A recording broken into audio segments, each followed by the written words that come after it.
Good afternoon, everyone. I'm Alberto Lorenzati from Argentina, and I'm happy. It's my pleasure to co-moderate this session with Dr. Carlos Calvo from Chile. Such a coincidence. We came from the end of the world, but very, very happy for being here.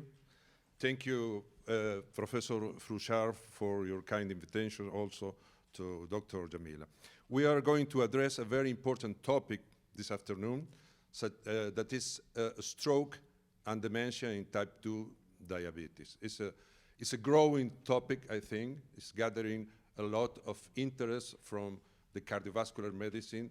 As we know, more or less a third of patients with a stroke have diabetes. It's an important topic, an important public health problem. Dr. Calvo. Good afternoon. I would like to thank Dr. Fruchard for your invitation, and Jamila also. I think that is important for our purpose participate as South American country. Here is represented by Dr. Alberto Lorenzati from Argentina, Raúl Santos from Brazil, and Dr. Ada Cueva,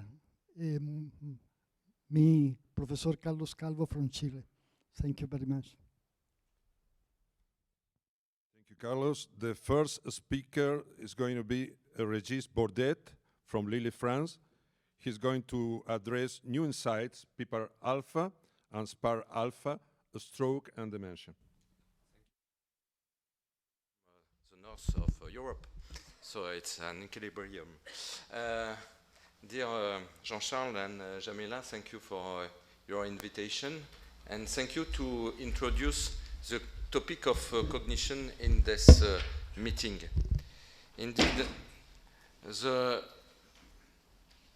question of cognitive disorders is increasing in terms of incidence and in terms of consequence for social and economic burden. Perhaps when you think to cognitive disorders, you associate cognitive disorders immediately with Alzheimer's disease. And it's not true, in fact. When you have a patient with a cognitive impairment in front of you as a physician, in fact, in his brain, there is a complex pathophysiology associating both vascular and degenerative mechanisms. And there is not a cross talk directly between Alzheimer, it's a part of cognitive disorders, but there is also many other etiology and mechanisms involving, in particular, vascular field. And stroke is one of this etiology for the cognitive disorders. In fact, stroke is the second cause of cognitive disorders. And now the picture has changed in the last 10 years. Firstly, the prevention of risk factor is decreasing the severity of stroke. And the acute phase treatment of stroke, combining now thrombolysis and thrombectomy, explain that, in fact, we observed many patients that have, at the discharge of hospital, minor stroke, in fact. But even though these patients have a very weak disability in terms of motor or language problem, in fact, in the next months, we observe that they develop cognitive disorders. I have worked on this with two cohorts of patients, and the last one is a so-called StrokeDem cohort, but we, in an international network consortium, we have shared this cohort with other international cohort. The consortium StrokeCog is in 8 countries. We have shared 13 cohorts representing 3,500 patients, and analysis of this cohort show that about half patients have global cognition impairment in the 6 months after stroke. And this cognitive impairment is present with memory, sorry, it's not the same, memory problem, but also language trouble, attention, executive function. Executive function is probably the first cognitive domain that is impaired after stroke. In analysis of this cohort showed that there is many determinants of this post-stroke cognitive disorders. And among this determinant, diabetes and previous stroke, before the stroke explaining cognitive disorders, are the main factor associated with the risk of post-stroke cognitive disorders. But you can observe that there is other determinant: hypertension, atrial fibrillation, smoking, congestive heart failure, and previous cognitive impairment.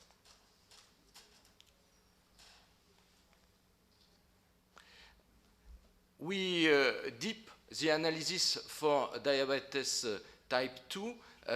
You observe that all cognitive domain are associated with diabetes, but also, and in particular, executive function could be associated with diabetes. So diabetes is a very an important determinant to evolution of stroke patient to cognitive disorders.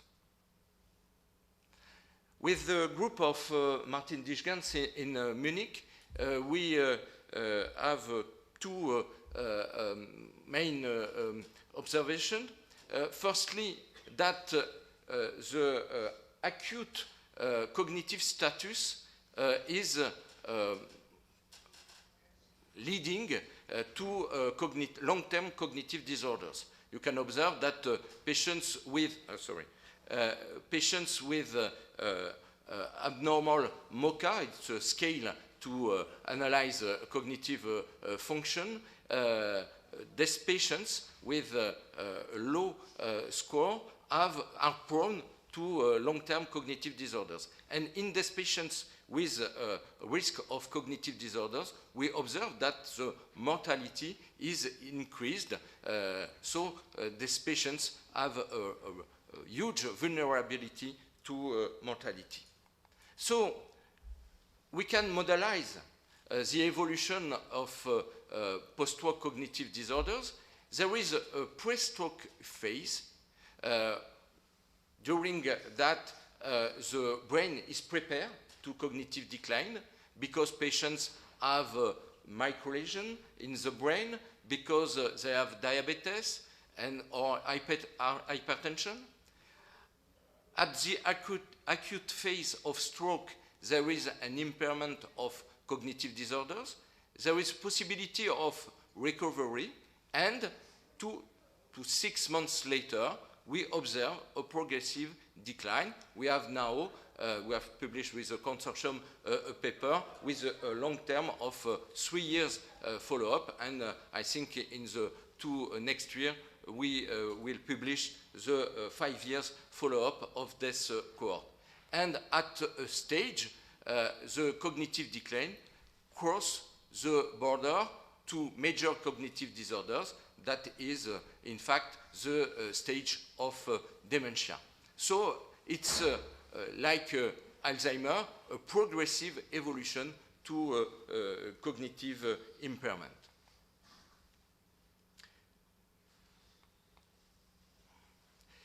In my team, we try to explain the occurrence of these cognitive disorders. And we work on two way, the disconnectivity and hippocampus atrophy and change using technique of neuroimaging.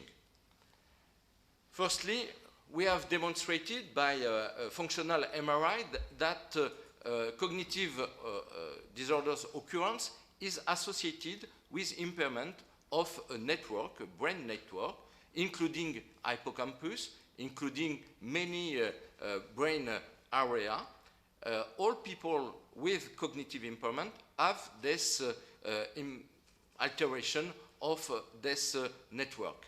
And when occurrence of perception trouble, attention deficit, executive function, in fact, the disconnectivity is completed with other part of the brain.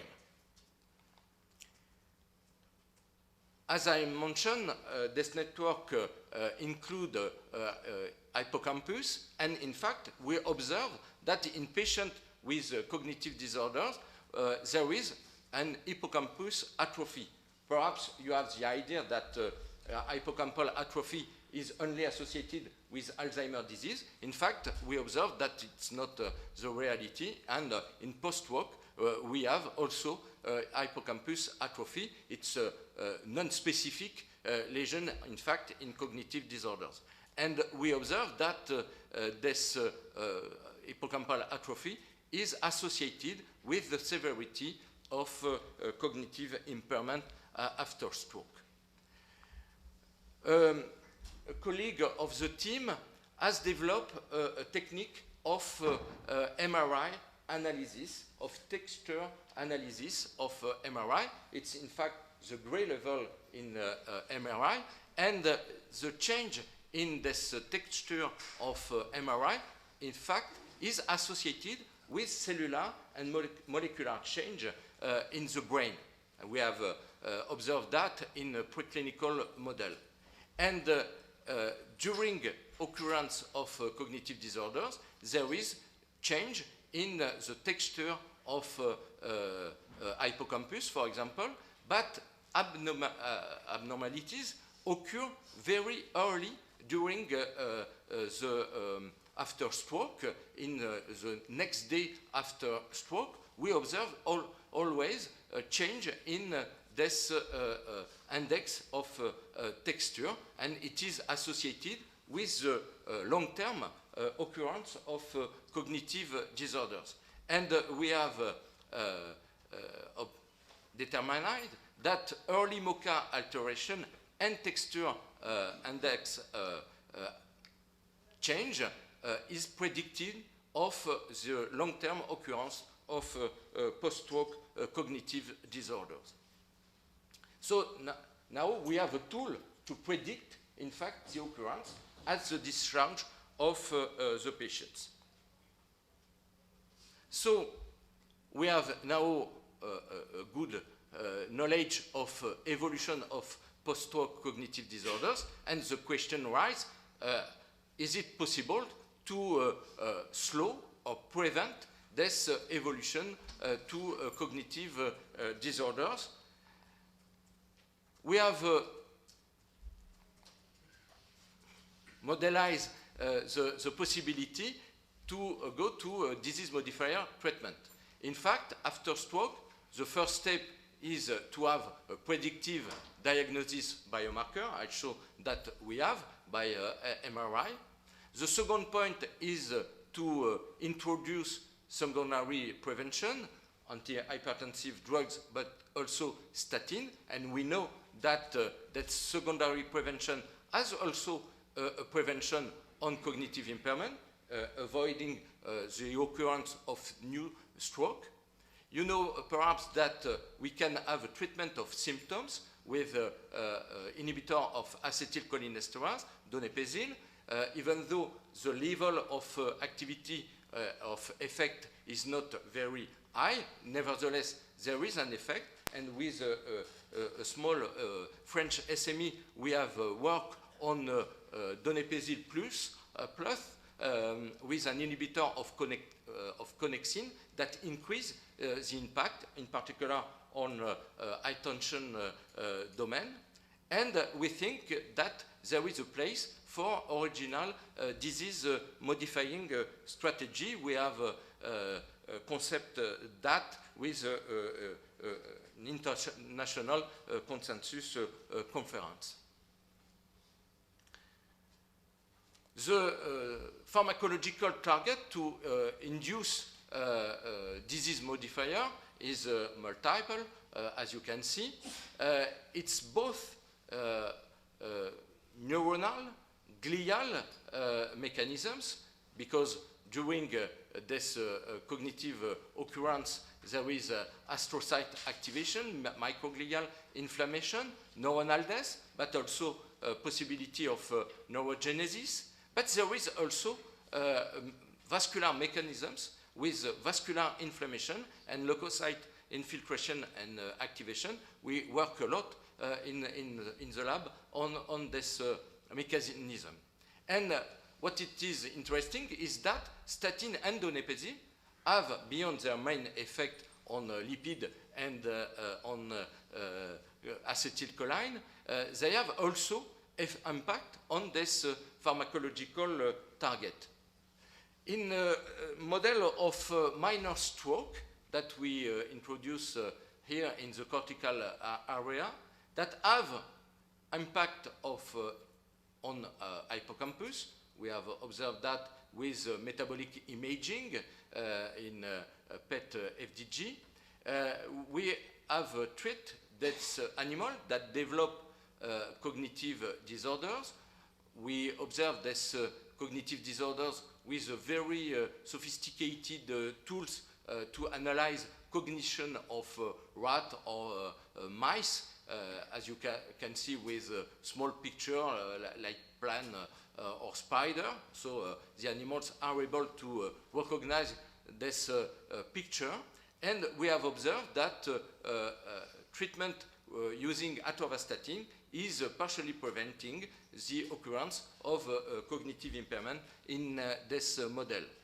For donepezil, donepezil has demonstrated its impact on hippocampal atrophy, and there is a literature on the impact of donepezil on inflammation. For example, I take this paper showing that donepezil is able to decrease microglial activation induced by lipopolysaccharide,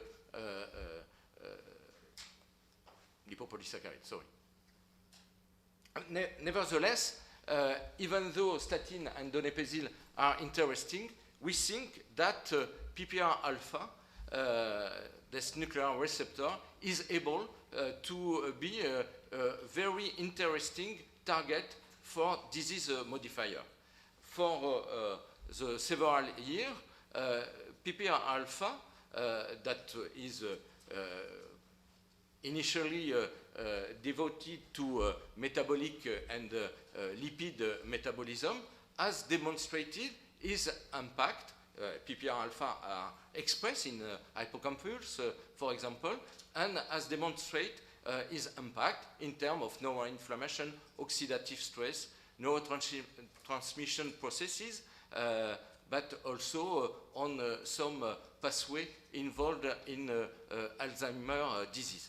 In fact, with Jean-Charles Frouchard and Patrick Durier, we work for a long time on this nuclear receptor, and I think we were the first to demonstrate the neuroprotective effect 20 years ago. In fact, the paper is 20 years ago, published 20 years ago, the impact of modulation of PPR alpha by fenofibrate on stroke in terms of neuroprotection, in terms of prevention of vascular inflammation, decrease microglial activation. And if at the starting of the study we work on acute phase of stroke, in fact we move to study whether PPR alpha modulation will be able to act on cognition and cognitive decline.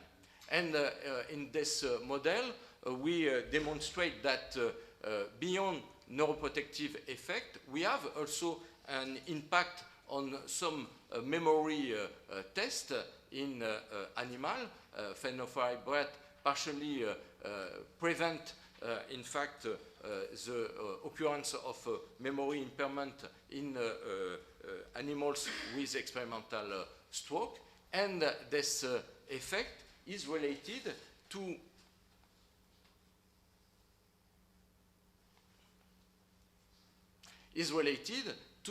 modulation of glial and vascular inflammation, and is related to neurogenesis activation. In fact, we have recently obtained some results with more long-term study, but these results at this stage confidential, so I cannot present to you, but we are convinced by this new result that there is a real impact of PPR modulation by very selective agonist on this nuclear receptor alone or in association with statin. So the future direction are to complete preclinical data to better understand mechanisms of action, and probably to launch a clinical trial assessing a polypill. I have tried to modelize what could be a clinical trial. We can focus on minor stroke because it's probably the target for stroke patients. When you have a very important motor impairment, the question is not to the cognition, is only rehabilitation. In contrast, in patients that have minor stroke, they go at home, but 6 months later, they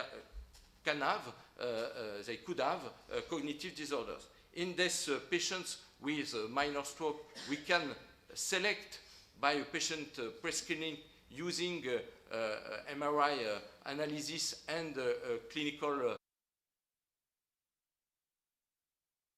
patients that will be prone to the risk of cognitive disorders, and after randomization, there is an arm with statin because all patients after stroke receive now statin versus statin plus PPR alpha agonist plus donepezil with as assessment, cognitive assessment and MRI.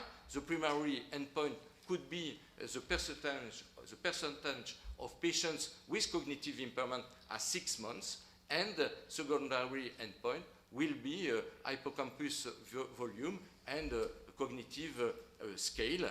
And we think that this polypill could have a very important impact for the prognosis, the cognitive prognosis of these patients. Thank you very much for your attention.